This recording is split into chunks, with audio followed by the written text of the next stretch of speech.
are a super easy way to freshen up your decor. Hey, I'm Julie Fei Fan Balzer, and today we're going to begin with quilt block pillow covers. So, as you can see, I have used the same the same block for both of these pillows, and yet they look very different, right? The first one is more traditional, maybe even in the modern quilt feeling because it's all those solid fabrics. The second one, I used a lot of hand printed and hand painted fabrics, and it has a totally different feel, and yet they're the same size and the same pattern. I think that's really cool. So, if you don't want to make a whole quilt and you just want to make a little something quilted, I'm going to make it really easy for you. So the first thing is I'm going to go into my electronic cutter, and I'm going to go into the built-in patterns, and I'm going to choose one of the built-in quilt block designs. Now you can choose absolutely anything you want. You don't have to choose the one that I did. In fact, we could choose, let's say, this one right here. I love the way that that looks. Now you can enter whatever you want the finished block size to be, even if it's a sort of weird number. Go ahead and say, okay.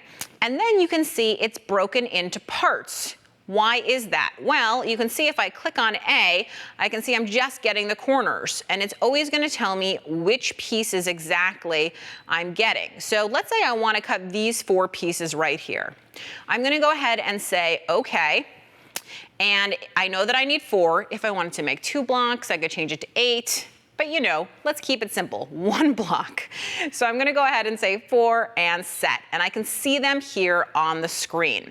Now, you might be able to see that there is an inner and an outer line, and that's because I'm actually gonna be able to draw my stitching lines. Now, for me, who's a beginning quilter, this is awesome. It means I'm gonna get precision every time. So what I wanna do, is I'm gonna open up the garage here, and I'm gonna use my pen holder. Now, I'm gonna use a black pen so that you can really see it, but you're gonna wanna use a water-soluble pen, which is usually a blue color. So I'm simply gonna remove the cap, drop this in, close it up, put the cap back in here, and close up my garage. I'm going to open the blade holder, remove my blade, it just pulls straight up. This should all be very easy. And then I'm gonna make sure to place my little pen down in here. Okay, now the way to get the best results with an electronic cutter is to make sure that the fabric is well adhered. So you can smooth it with your hands, but I find that I do a little bit better when I use a brayer. So I'm just gonna brayer out, pushing, pushing, pushing, making sure that this is really stuck down. Because when it's firmly held, then you're gonna get those crisp, clean lines every single time. So once I'm sure that it's properly adhered, then I'm gonna go ahead and load this into the machine. Now, obviously, because we're drawing, I'm using a solid fabric, so both sides are the right side. But if you were using a patterned fabric, you'd want to be sure to put it with the pattern side down because you want to draw on the back. So once I'm set here, I can say, okay. If I want, by the way, and I don't want all my pieces right up at the top, I can certainly move them around so that they're anywhere on the fabric that I want, by the way. You remember always, you're the boss of the machine. It's not the boss of you. So once I have them arranged as I want to select draw. And once I select draw, I can just go ahead and press start, and I'm gonna get all of those sewing lines drawn for me. So I'm gonna lower my scanner lever, or raise my scanner lever right there to make sure that the scanner glass in the machine is far away. And this is gonna go ahead and draw. And then after this, we're gonna be able to take our blade, put it into the blade carriage, and have the machine cut an exact 1/4 inch seam allowance away. So you really don't need a rotary cutter, which I like because I don't have to think about it, because that's done way faster than I could. So like I said, we're gonna pull this out, we're gonna pop the blade in, we're gonna say finish, and I want to cut. And let's press start and let that cut it out. So while that's cutting out, let me just go ahead and put this pen away. It's always a good idea to cap your pen just because you don't want it to run out of ink. So you would do the same thing for all the different colors. And you can see here that I have several pieces that have already been cut out, and they have these lines on them. Now, like I promised you, this makes it super easy for a beginning sewer. So you're gonna need pins. And let me show you how easy it is to pin it. So you want to definitely go corner, here's the pin, and you want to go into the other corner. So this is the right sides together, meaning you can see the drawn lines. But see how I've gone corner to corner, so I know that that's perfectly lined up. Then I'm going to take my next pin and I'm going to do the exact same thing. I want to go into the corner right here and into the corner right here, so I know that it is perfectly lined up. And now this is pinned. So let's go to the sewing machine, stitch along this line, and we'll iron it open. So this is easy peasy stitching, or at least I hope it is. You just need a straight stitch, and what I'm gonna do is I'm gonna make sure to stitch right down that line. Then I'm just gonna do a straight stitch right down that line. I can see it. You don't even need a 1/4 inch foot to make this work. I think it would be easy and sort of extra if you do, but you certainly don't need to. Then I'm gonna roll the hand wheel to lift up the foot, lift this up and use the cutter on the side of the machine. And now I have my seam. So I'm gonna now take my iron and I'm gonna press it open. I personally like to press towards the darker fabric, especially when it has the line drawn on it, but you don't have to. It's whatever you'd like to do. I'm a fan of freeform quilting and of not having to follow all the rules about it. But just like that, you can use a little bit of steam and you can get that seam nice and crisp. So now we just repeat this process with each of your pieces. And I like to sort of batch it, so I would pin a bunch of them and then go ahead and sew them all. And you'll see that what you end up with is all of these beautifully sewn together, perfect points every single time. So I've started my block right here. Let me show this to you. You can see it right there. And you can see that one of the interesting things about this block is it has a Y seam. What is a Y seam? I'm so glad that you asked. So a Y seam is, why did they put this seam in? No, I'm just kidding. A Y seam is a seam that looks like the letter Y, essentially. And so this is really half a Y, meaning you have to go around this corner. But what I found is with the drawing, it makes it really easy. So same idea here with a slightly longer bit. I'm gonna go into the end and into the end. So I can see the drawing and I know that my 2 points are perfectly matched up, and I'm just gonna make sure that my pin goes through. And then I do the same thing at the other end. I can see my drawing, and if I flip this over, I can see my drawing. It's good to take your time to make it in.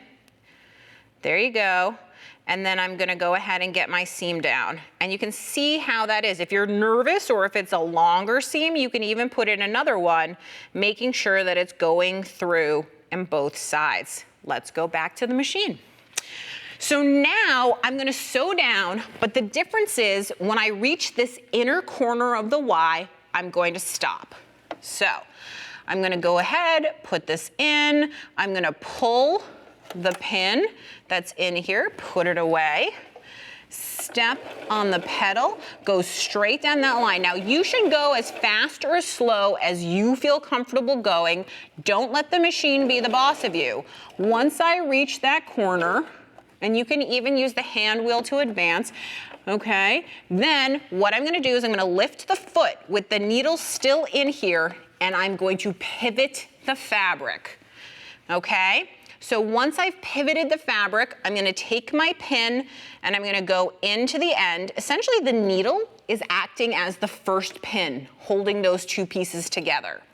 So I'm just gonna go ahead, go in here, and I think pinning is one of those things that's very underrated, but it makes a huge difference when you're sewing to take the time to properly pin things, because you always get a better result when you've taken the time to do it. And you know how I know that? There are plenty of times I've rushed it and not ended up with a very good result. So you can do this all along this seam, is you can find all the different places you want to stick in a pin, check it on one side, check it on the other side, check it on one side, check it on the other side, and then put the foot down, and you are off to the races. So now I'm just sewing, sewing, sewing, sewing, sewing, sewing. I'm going straight down that line. I don't even have to think about where my 1/4 inch is. There it is. And lift that up, cut it. Let's iron. So I'm gonna iron this out. Now, ironing a Y seam is kind of an interesting thing. I like to feel the fabric to see where it feels like it wants to go and let it do that. And then I'm gonna press, press, press, press, press, press. Add a little steam if you feel like forcing the fabric to do your bidding, and boom, just like that, you can see we have 3 sides of our quilt block. So, I have 3 sides of my quilt block, and I can go ahead now and I can also add the next one following the same exact process, and then I would simply add on all of my other pieces following the lines, and you can see how my quilt block is very quickly being built.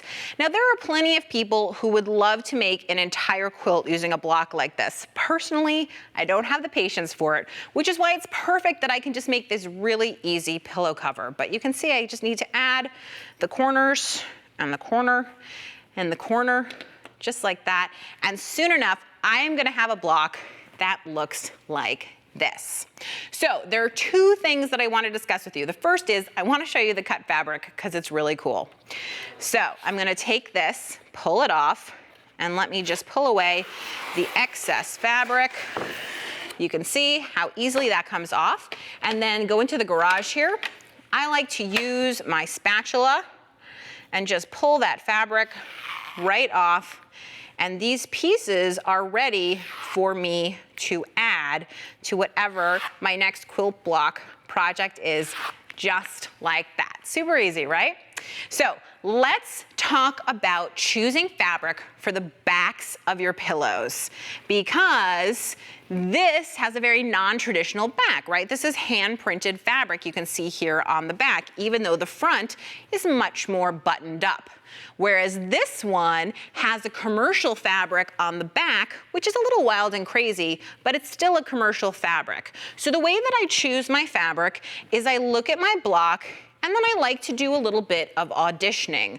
I think that that's too close, so I'm gonna get rid of that one. The pink is an interesting contrast. It really allows you to have sort of 2 pillows in one because you could always flip it around, but it may be too much contrast for me. I think I want to stay in that kind of cool blues. So this is a really cool fabric and very much contrasts in terms of the feeling of this, and yet the colors are really harmonious. So that could be a good pick. But ultimately, what I ended up choosing was I chose this beautiful batik. Now, to finish your pillow cover, this is how easy it is. You're gonna flip this over. So actually you're not. You're gonna flip this so that it's right sides, and then you're gonna take the right sides of your 2 other fabrics, and you're basically just going to overlap the openings of these 2 fabrics like so. Then I'm going to stitch all the way around the outside, turn it inside out, and I will have a pillow cover. Now you may notice that I have put a seam at the end of each of these pieces so that it's nice and finished. And again, if you look at my finished pillow cover, you can see that seam in evidence here. That's one of those nice little finishing touches, and it means you don't need to add a zipper or a button or any kind of closure. It just keeps everything neat and in there. So this is a super duper easy and fun way to take quilt blocks and really make them part of your home decor. Remember, fabric choice is everything, and you may just have to buy all the fabric to make sure you're making the right fabric choice. At least that's my personal policy.